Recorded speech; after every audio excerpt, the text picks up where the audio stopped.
Hello दोस्तों, कैसे हैं आप सब। मैं पूजा कश्यप स्वागत करती हूं आपका सर्वोदय आईएएस के यूट्यूब चैनल पर, जहां हम हर रोज द हिंदू न्यूज़पेपर का एक इन डेप्थ एनालिसिस प्रेजेंट करते हैं। शुरुआत करते हैं आज की सबसे पहली न्यूज़ के साथ। तो पहला न्यूज़ है आज का, India refuses to endorse Ukraine need statement.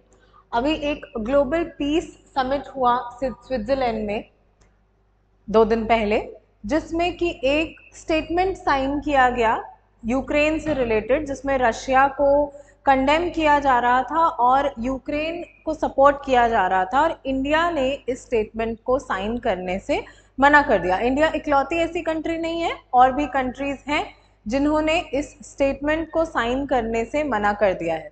तो यहाँ आपके लिए ये समझना इम्पॉर्टेंट हो जाता है कि इंडिया और यूक्रेन के रिलेशंस और इंडिया और रशिया के रिलेशंस में कौन सा इंडिया के लिए ज़्यादा स्ट्रेटेजिक है, ज़्यादा बेनिफिशियल है। क्योंकि इंडिया और रशिया जो है वो लॉन्ग टाइम से, हमारा जो स्ट्रेटेजिक पार्टनरशिप है हमारी इंडिया और रशिया की, वो काफ़ी पहले से 1970s के टाइम से चली आ रही है। तो अभी अगर कुछ भी इशू होता है, तो अगर हम सडनली रशिया के अगेंस्ट हो जाते हैं, तो जियोपॉलिटिकली ये इंडिया के लिए एक बैक स्टेप होगा। तो इसीलिए जनरली ऐसे स्टेटमेंट्स पर इंडिया जो होता है वो साइन करने से मना करता है। प्लस इंडिया का ये भी स्टैंड है कि जो भी चीज़ें होनी चाहिए, जैसे रशिया और यूक्रेन अगर दो पार्टीज हैं, तो जो भी स्टेटमेंट होना चाहिए दैट शुड बी दोनों के कंसेंसस के बाद। ये नहीं कि यूक्रेन ने अभी कोई स्टेटमेंट ले लिया तो उस पर हम सपोर्ट कर दें, कल को रशिया अगर कोई दे देता है तो उसको हम सपोर्ट कर देंगे। जो भी होगा दोनों के कंसेंसस के साथ होगा।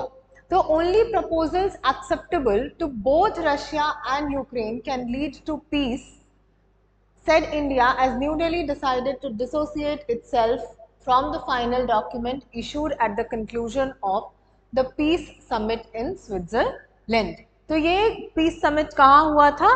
स्विट्जरलैंड में हुआ था इसी मंथ में। तो इस पीस समिट, ये G7 जो हुआ हमारा, G7 इटली में हुआ, तो G7 समिट के ही साइडलाइंस पर हमने देखा कि ये पीस समिट भी स्विट्जरलैंड में ऑर्गेनाइज किया गया था। तो India was among at least 7 countries that refused to endorse the joint communique on a peace framework released at Bergenstock, the venue of the 2-day summit। और इस कम्युनिक में क्या कहा गया? कम्युनिक यानी कि कम्युनिकेशन के लिए जो स्टेटमेंट बनाया जाता है उसको कम्युनिक बोलते हैं। तो the कम्युनिक which called for the protection of Ukraine's territorial integrity and was built on Ukraine's peace formula and the UN Charter and the resolutions was thus far signed by more than 80 countries। और Ukraine के जो president है Volodymyr Zelensky addressed the summit, but Russian President Vladimir Putin was not invited, with Swiss officials saying Russia could join a future conference on the roadmap to peace।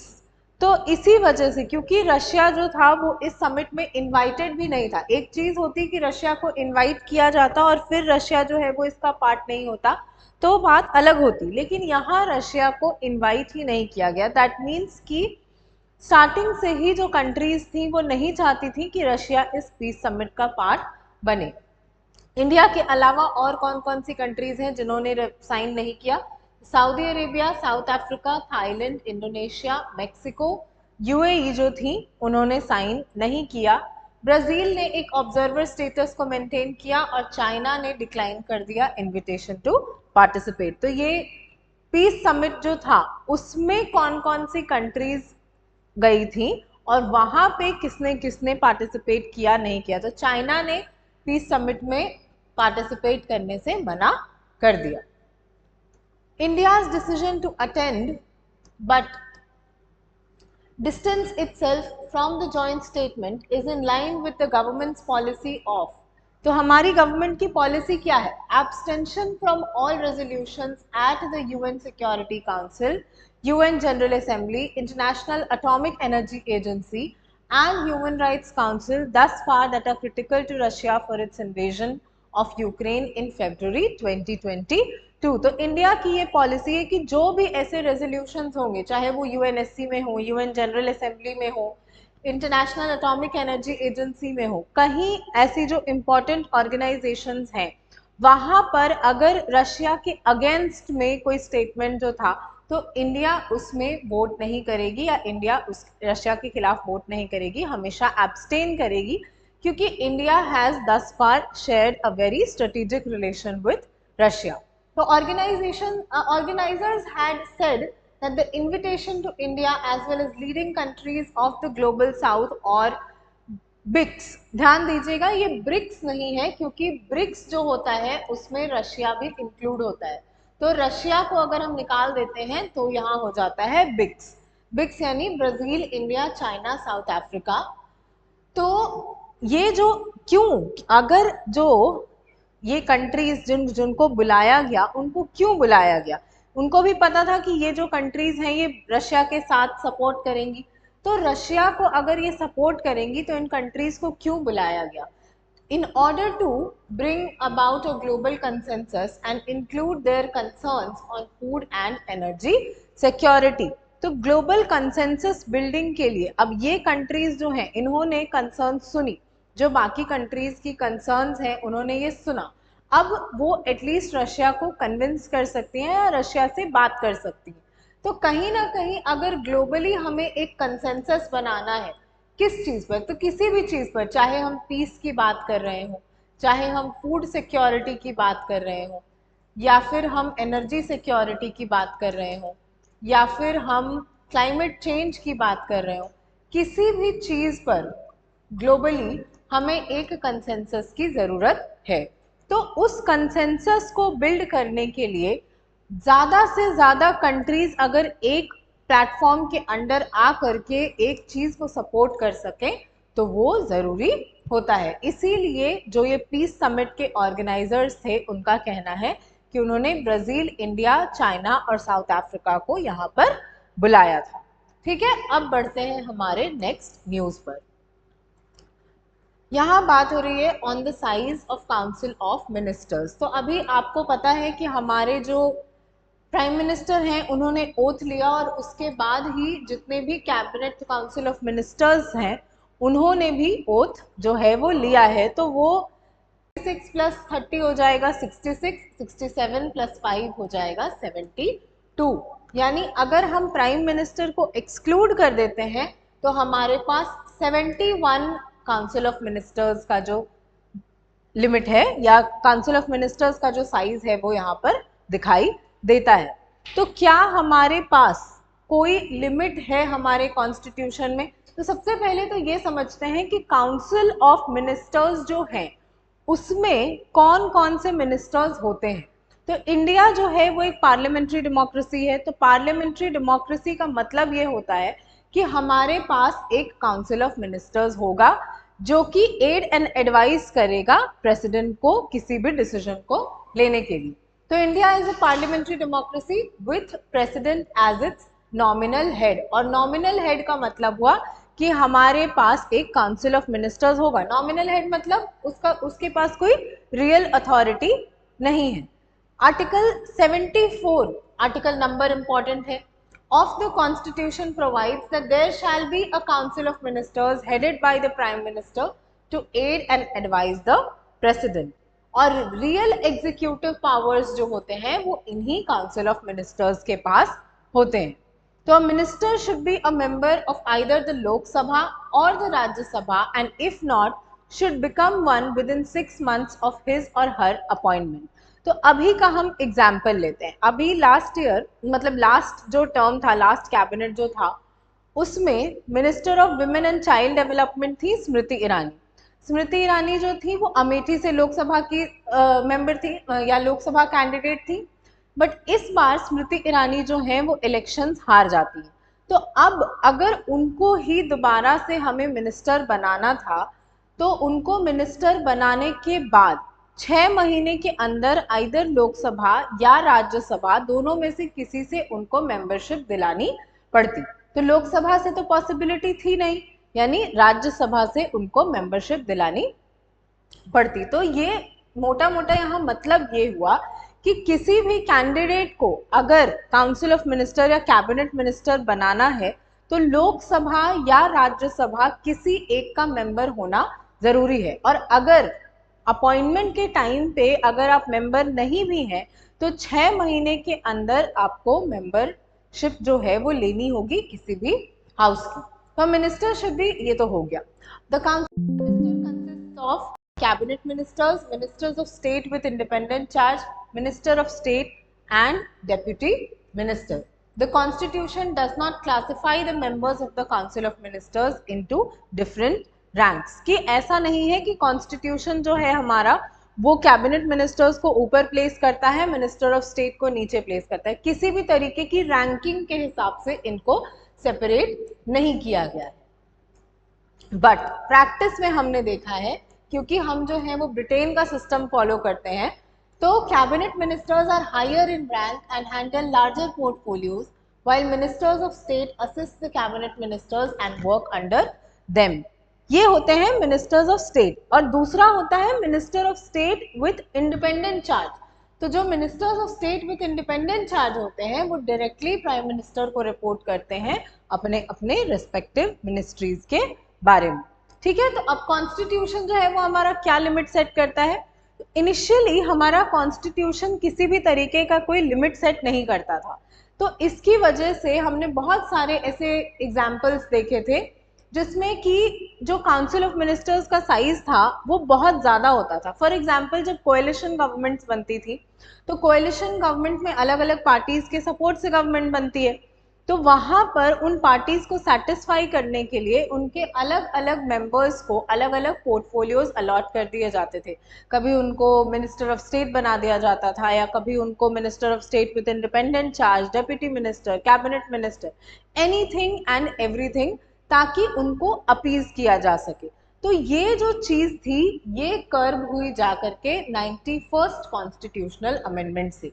लेकिन इसके पहले जो हमारा national commission to review the working of the constitution होता है, उन्होंने भी recommend किया था कि 10% का सीलिंग होना चाहिए टोटल स्ट्रेंथ ऑफ लोकसभा या legislative assembly for the number of ministers at the state level. यानी प्रेजेंट स्ट्रेंथ जो है हमारा लोकसभा का वो है 543। तो 10% इसका कितना हो जाएगा? 10% इसका हो जाएगा 54.3। तो ये अभी एग्जैक्टली उस हिसाब से नहीं होगा, बट जो 91st अमेंडमेंट हुआ उसके हिसाब से the total number of ministers including the PM और द सीएम, यानी प्राइम मिनिस्टर या चीफ मिनिस्टर को इंक्लूड करके जो टोटल नंबर ऑफ मिनिस्टर्स होने चाहिए वो होने चाहिए 15% of the total strength of the Lok Sabha or the state legislative assembly. यानी अब जो हमारा होगा वो होगा 15/100 इंटू 543। तो ये करीब करीब जो ये नंबर होगा वो 80 के लगभग होगा। आप एग्जैक्ट कैलकुलेशन कर लीजिएगा, बट ये नंबर जो होल नंबर तो ऑब्वियसली नहीं आएगा, बट ये जो भी नंबर आएगा, तो ये जो अब हमने 72 कैलकुलेट किया था जो प्रेजेंट स्ट्रेंथ है वो होना जो होना चाहिए वो 15% ऑफ द लोकसभा के स्ट्रेंथ से कम होना चाहिए। तो इसीलिए अभी जो इतने सारे मिनिस्टर्स बने हैं, तो यही बात यहाँ पे इसीलिए इस चीज को दोबारा से यहाँ पे हम देख रहे हैं, क्योंकि कहीं ना कहीं वो जो कंट्रोवर्सी थी strength of council of ministers को लेकर के वो फिर से खड़ी हो गई है। क्यों? क्योंकि फिर से हमने देखा है कि एक कोएलिशन गवर्नमेंट बनी है और कोएलिशन गवर्नमेंट का ये जो पुराना फीचर है वो हमें वापस लौटता हुआ नजर आ रहा है। तो दूसरी चीज होती है कि अगर मैक्सिमम लिमिट होता है तो क्या मिनिमम लिमिट भी होता है?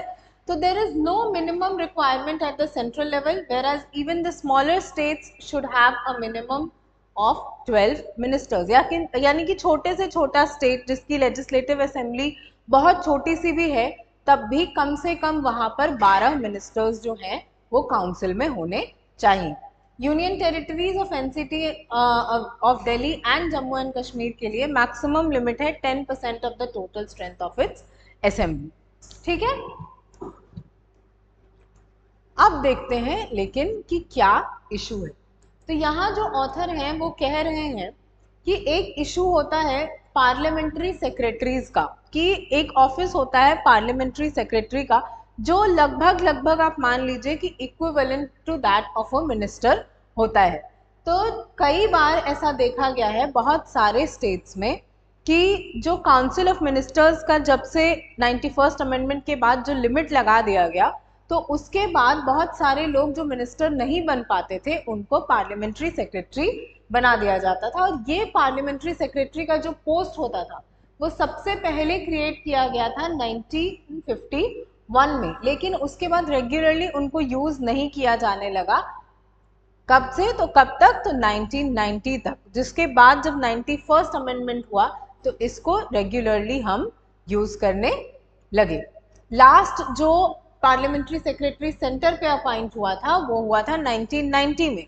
फिर जब 91st अमेंडमेंट हुआ तो बहुत सारे स्टेट्स ने, सेंटर पे अब ये चीज देखने को नहीं मिलती है, लेकिन बहुत सारे स्टेट्स ने पार्लियामेंट्री सेक्रेटरीज अपॉइंट करना शुरू किया। और ये जो पार्लियामेंट्री सेक्रेटरीज होते थे ये कहीं ना कहीं जो मिनिस्टर्स होते हैं काउंसिल के, उनके पावर्स को भी सर्कमवेंट करते थे। तो appointing MLAs to the position of ministers under the guise of parliamentary secretary to circumvent constitutional limits should be strictly prohibited and discontinued. बहुत सारे इंस्टेंसेस में हाई कोर्ट ने, सुप्रीम कोर्ट ने भी बहुत सारी जगहों पर ये जो पार्लियामेंट्री सेक्रेटरी का अपॉइंटमेंट है इसको अनकॉन्स्टिट्यूशनल बताया है। क्यों? क्योंकि हमारे कॉन्स्टिट्यूशन में ऐसे किसी पोस्ट का जिक्र ही नहीं है। और अगर आप काउंसिल से भी ऊपर क्रिएट करके ऐसा कोई पोस्ट आप क्रिएट करते हैं तो कहीं ना कहीं वो वायलेशन ऑफ द कॉन्स्टिट्यूशन है, क्योंकि काउंसिल जो होता है वो डायरेक्टली एडवाइस करता है किसको, तो स्टेट में गवर्नर को और सेंट्रल लेवल पे प्रेसिडेंट को। तो इस बीच में कोई और जो है वो नहीं आना चाहिए। कोई और अगर यहाँ आता भी है तो वो या तो सीएम होता है या पीएम होता है। तो अगर कोई और यहाँ पर आता है तो दैट इज अनकॉन्स्टिट्यूशनल। और इसीलिए सुप्रीम कोर्ट ने कई बार और हाई कोर्ट्स ने भी पार्लियामेंट्री सेक्रेटरी के अपॉइंटमेंट को अनकॉन्स्टिट्यूशनल डिक्लेयर किया है। ठीक है, क्लियर हो गया। अगर आपसे पूछा जाएगा कि पार्लियामेंट्री सेक्रेटरी कौन होते हैं, उनको लेकर के क्या इशू है, तो इसको आप बहुत इजीली आंसर कर पाएंगे। नेक्स्ट है India ready to host the first multinational air exercise Tarang Shakti इन अगस्त। तो ये डिफेंस के पर्सपेक्टिव से इंपॉर्टेंट हो जाता है। मेंस में आपको अगर इंटरनल सिक्योरिटी में ऐसा कोई क्वेश्चन पूछता है तो इसको आप एग्जाम्पल की तरह कोट कर सकते हैं, बट प्री के लिए ये इंपॉर्टेंट हो जाता है कि तरंग शक्ति जो है वो कौन से कंट्री के साथ इंडिया करता है, पहली बार कब किया था, ये सारी चीजें। तो the Indian air force first multinational air exercise Tarang शक्ति 2024 will be held in August and is likely to see the participation of 10 countries in addition to a few others acting as observers। और ये जो एक्सरसाइज होगा ये 2023 में ही होने वाला था, बट फिर इसको डेफर कर दिया गया। और ये जो होगा ये 2 फेजेस में कंडक्ट किया जाएगा। और ज़रूरी नहीं है कि जो कंट्रीज फर्स्ट फेज में रहेंगी वही सेकेंड फेज में भी रहें। कुछ कॉमन कंट्रीज भी हो सकती हैं और कुछ डिफरेंट कंट्रीज भी हो सकती हैं। और पहला जो फेज होगा वो सदर्न इंडिया में होगा अगस्त के स्टार्टिंग 2 वीक्स में, और दूसरा जो होगा वो वेस्टर्न इंडिया में होगा end of August to mid September में। कुछ कंट्रीज दोनों फेजेस में पार्टिसिपेट करेंगी और कुछ एक में। कौन कौन सी कंट्रीज जो है जिनकी पार्टिसिपेशन होने वाली है, तो Australia, France, Germany, Japan, Spain, UAE, United kingdom और यूएस। इसके अलावा जर्मनी जो है वो फाइटर जेट्स डिप्लॉय करेगा और एक A400M ट्रांसपोर्ट एयरक्राफ्ट। ठीक है, तो ये बहुत सारी चीजें हैं जो अब इंडिया जो है वो अपने डिफेंस सेक्टर को और ज्यादा मजबूत बनाने के लिए कर रहा है, जिसमें से एक अभी तक हमने देखा कि है मल्टीनेशनल एयर एक्सरसाइज। तो अभी तक इंडिया ने किसी भी कंट्री के साथ कोई मल्टीनेशनल एयर एक्सरसाइज नहीं किया है। भले ही हमने देखा है कि बाहर की कंट्रीज ऑर्गेनाइज करती हैं, जैसे यूएस ऑर्गेनाइज करता है रेड फ्लैग एक्सरसाइज, तो वहां पे इंडिया ने पार्टिसिपेट किया था, लेकिन इंडिया ने खुद अभी तक ऐसा कोई इनिशिएटिव नहीं लिया था। तो ये बहुत इंपॉर्टेंट हो जाता है जो हमारा डिफेंस एरिया में जो हम डेवलपमेंट्स कर रहे हैं उस वजह से। ठीक है, अब हम आ जाते हैं हमारे एडिटोरियल्स पर। तो इसमें ज़्यादा कुछ था नहीं आपके लिए, बस इतना ही था कि तरंग शक्ति जो है वो इंडिया का फर्स्ट मल्टीनेशनल एयर एक्सरसाइज है। जब होगा तो उसके पार्टिसिपेंट्स देख लीजिएगा, खास करके स्टेट पीसीएस के लिए कई बार ऐसे क्वेश्चंस पूछ लेता है कि इनमें से कौन सी कंट्री ने पार्टिसिपेट नहीं किया था। तो इसीलिए इसको थोड़ा डिटेल से समझ लीजिएगा।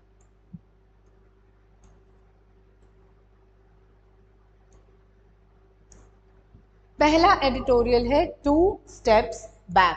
तो यहाँ बात हो रही है ग्लोबल जेंडर गैप रिपोर्ट की, जिसके हिसाब से अगर जो वर्ल्ड में जितनी जेंडर इनइक्वालिटी है उसको हम मिनिमाइज करना चाहते हैं, उसको हम कंट्रोल करना चाहते हैं, तो आने वाले 134 ईयर्स के बाद ही हम इस चीज़ को अचीव कर पाएंगे। यानी जितना जेंडर गैप है, मेल्स और फीमेल्स के बीच में जो गैप है, उसको अगर हम ब्रिज करना चाहते हैं तो वो चीज़ जो होगी वो नेक्स्ट 134 ईयर्स में ही पॉसिबल हो पाएगी। तो according to the World Economic Forum's global gender gap report, the global gender gap stands at 68.5% closed in 2024, a marginal increase from 68.4% in 2023। मतलब जितना था उससे हमारा जो गैप है वो बढ़ गया है। तो this sluggish pace suggests that it will take about 134 years to achieve full gender parity world. तो ये सब डेटा जो होता है ये आपके लिए आंसर्स में कोट करने के लिए, खासकर सोसाइटी के आंसर्स जब आप लिखेंगे विमेन एम्पावरमेंट से रिलेटेड, तो उसमें आप ऐसा डेटा कोट कर सकते हैं। बाकी इंडिया का क्या रैंक है सॉरी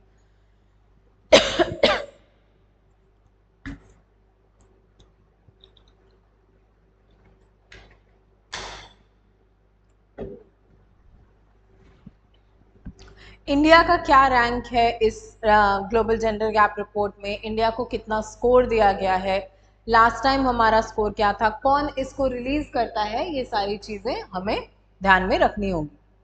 और टॉप पे कौन सी कंट्री है, तो आइसलैंड जो है वो सबसे टॉप पे है और इन्होंने आइसलैंड ने 90% ऑफ द जेंडर गैप को क्लोज कर दिया है। यानी 90% मामलों में जो मेल्स हैं वो फीमेल्स, या फीमेल्स जो हैं वो मेल्स के साथ जो है वो इक्वल है।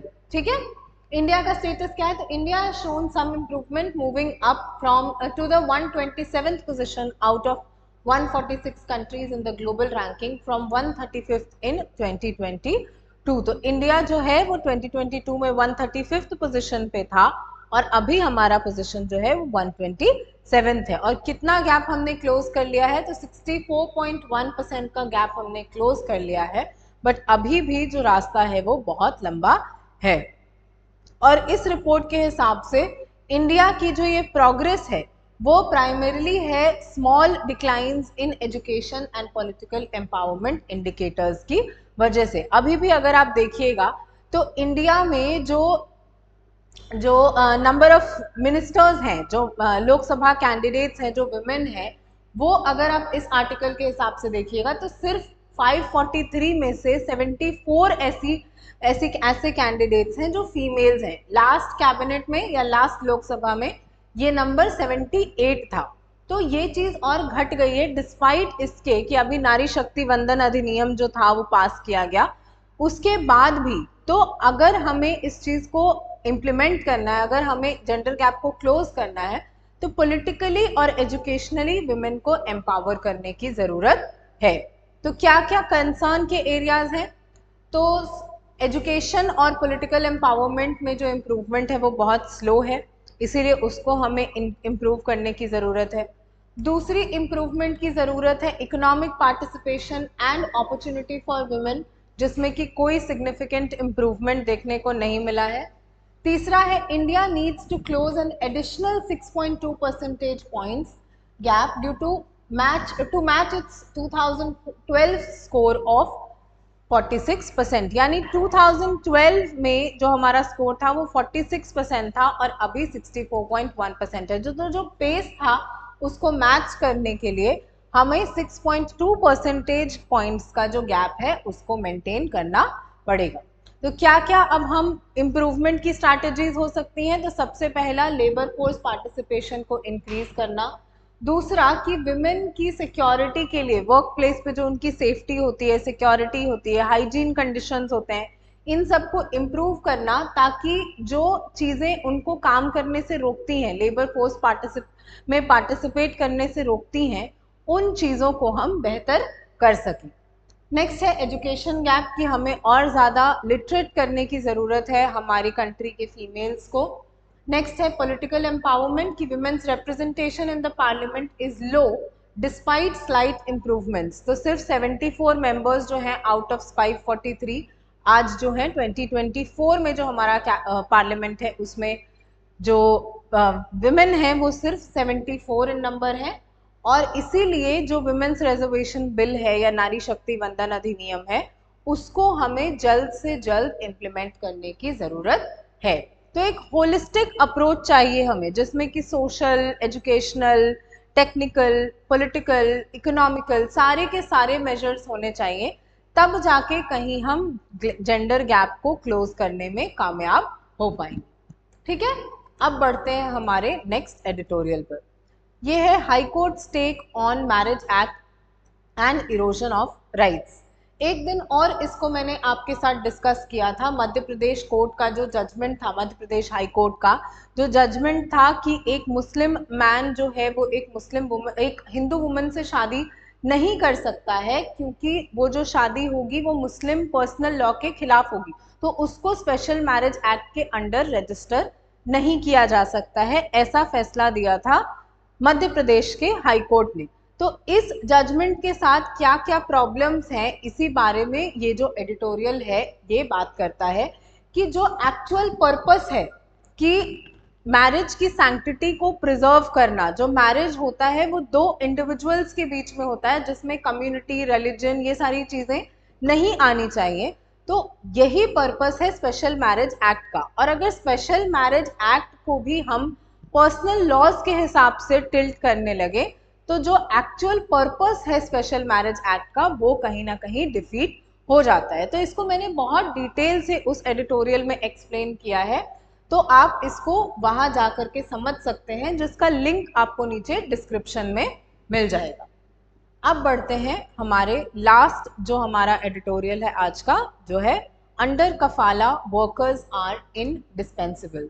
तो अभी हमें पता है कि कुवैत में एक बिल्डिंग में आग लग जाने की वजह से करीब करीब 40-45 इंडियंस की डेथ हो गई, क्योंकि इंडियंस जो थे वहाँ पे रहते थे एज माइग्रेंट वर्कर्स।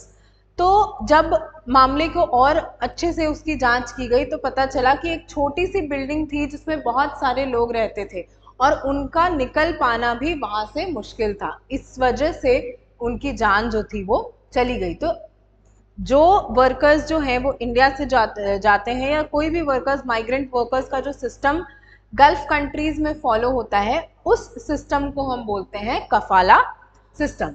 तो recently a tragic account of a fire in the Al Awadh complex in Kuwait which resulted in the death of 49 migrant workers mostly Indians. एक इंसिडेंट में 49 माइग्रेंट वर्कर्स की डेथ हो गई।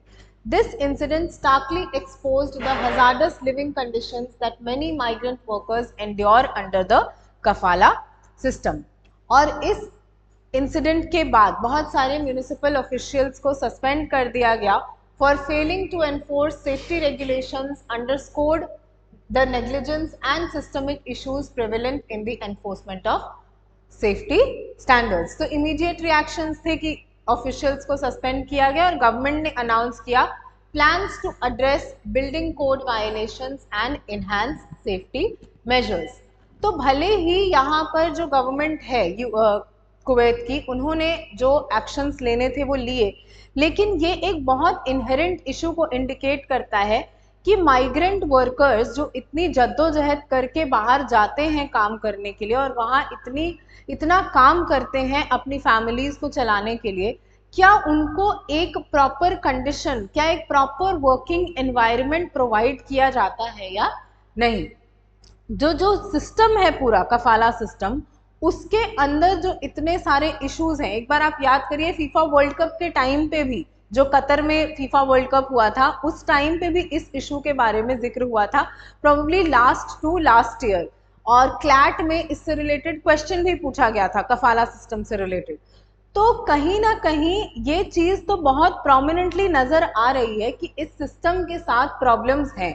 तो उन problems को हम क्यों ओवरकम करने की कोशिश नहीं कर रहे हैं? क्यों कंट्रीज जो हैं वो गल्फ कंट्रीज को ये नहीं बोल पा रही हैं, बाकी कंट्रीज, कि आपका ये जो सिस्टम है इसके अंदर सिस्टमैटिक इश्यूज हैं और इसको एड्रेस करने की ज़रूरत है। तो क्या क्या सिस्टमिक इश्यूज हैं? तो सबसे पहला exploitative nature, making the migrant workers vulnerable. तो ये जो कफाला सिस्टम होता है वो एक्सप्लॉयटेटिव होता है। दूसरा, workers live in overcrowded unsanitary accommodation, और Kuwait faces challenges with labour reforms particularly during the कोविड-19 पैंडेमिक। कि कोविड-19 पैंडेमिक के दौरान भी हमें ऐसी चीज़ें देखने को मिली थी।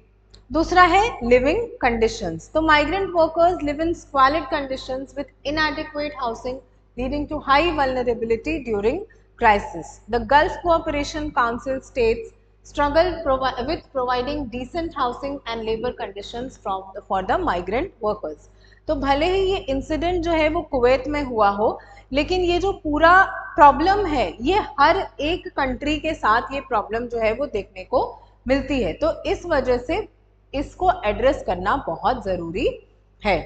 तो कुवैत जो है उन्होंने अनाउंस किया है कि इम्प्रूव करेंगे living conditions but faces criticism for slow implementation. वो वीडियो आपने भी देखा होगा शायद, जो मिनिस्टर हैं वो जाके वहाँ विजिट करते हैं और उसके बाद वो बोलते हैं कि हम इस इशू को जो जड़ से सॉल्व करने की कोशिश करेंगे। तो ऐसे बहुत सारे अनाउंसमेंट्स होते हैं, ऐसा नहीं है कि उन्होंने पहले ऐसा नहीं बोला है, बट ऐसे अनाउंसमेंट्स के साथ साथ कुछ एक्शन जो होना चाहिए वो नहीं होता है। जो भी काम ये लोग करते हैं सिर्फ बोलते हैं, बट उसकी इम्प्लीमेंटेशन जो है वो नहीं होती है।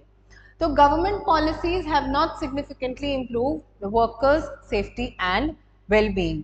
दूसरा जो इशू है वहाँ पे माइग्रेंट वर्कर्स का वो है वेज और एम्प्लॉयमेंट से रिलेटेड, कि उनका जो वेज है वो बहुत लो होता है, वर्किंग कंडीशंस बहुत पुअर होते हैं और जो कॉस्ट ऑफ लिविंग है वो बहुत हाई है।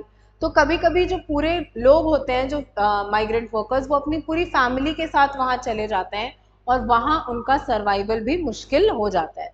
तो अब हमारे दिमाग में ये आता है कि क्यों, अगर जो है वो सिस्टम इतना ख़राब है तो क्यों जो हमारे वर्कर्स जो हैं वो टाइम टू टाइम वहाँ जाते हैं।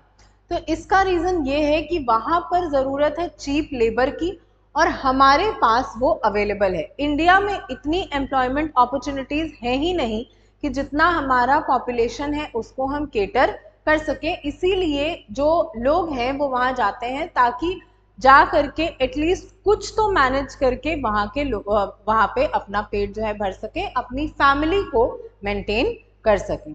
लेकिन अगर ऐसी चीज़ें होती हैं तो ऐसे इश्यूज़ को हमें इंटरनेशनल प्लेटफॉर्म पे हाईलाइट करने की ज़रूरत है, क्योंकि ये बेसिक चीज़ें हैं। Sanitary working conditions, hygienic working conditions, safe secure working conditions, ये सब हमारे बेसिक ह्यूमन राइट्स हैं। अगर आप कहीं भी काम करने जाते हैं तो ये चीज़ें बेसिक होनी चाहिए कि जिस भी एनवायरनमेंट में हम काम कर रहे हैं वो हमारे लिए सेफ हो, हाइजीन की सारी व्यवस्था हो वहाँ पर। और ये चीज़ें अगर नहीं मिलती हैं, जो अकोमोडेशन हमें प्रोवाइड किया जाता है कंपनीज की तरफ से या ऑर्गेनाइजेशंस की तरफ से, वहाँ प्रॉपर स्पेस हो हमारे रहने के लिए, और ये चीज़ें अगर नहीं होती हैं तो ऐसे इंसिडेंसेस फिर हमें रिपोर्ट करने को मिलती हैं। तो ये इस वजह से आगे अब इंडिया इस पर क्या स्टैंड लेता है, इंडिया वहाँ से जो डेड बॉडीज थी उनको तो मंगवा लिया गया है, बट इंडिया ने कोई स्ट्रॉन्ग स्टेटमेंट जो है वो अभी तक नहीं दिया है इस इंसिडेंट के खिलाफ। तो मे बी आगे हम देखेंगे अगर दोबारा ऐसा कोई इंसिडेंट होगा या इसी बार गवर्नमेंट की तरफ से ऐसा कोई स्टेटमेंट आता है तो बहुत अच्छा होगा, आगे जो ऐसी प्रॉब्लम्स ना हो इस चीज़ को ध्यान में रखने के लिए। ठीक है, तो आज के लिए बस इतना ही। अगर आपको इस वीडियो का PDF चाहिए तो आप सर्वोदय IAS के टेलीग्राम चैनल से जाकर के इसको डाउनलोड कर सकते हैं, जिसका लिंक आपको नीचे डिस्क्रिप्शन में मिल जाएगा। और दूसरा, स्पेशल मैरिज एक्ट वाले एडिटोरियल का भी जो एक्सप्लेनेशन है वो भी, उसका भी लिंक मैं आपको नीचे डिस्क्रिप्शन में दे दूंगी। थैंक यू, जय हिंद।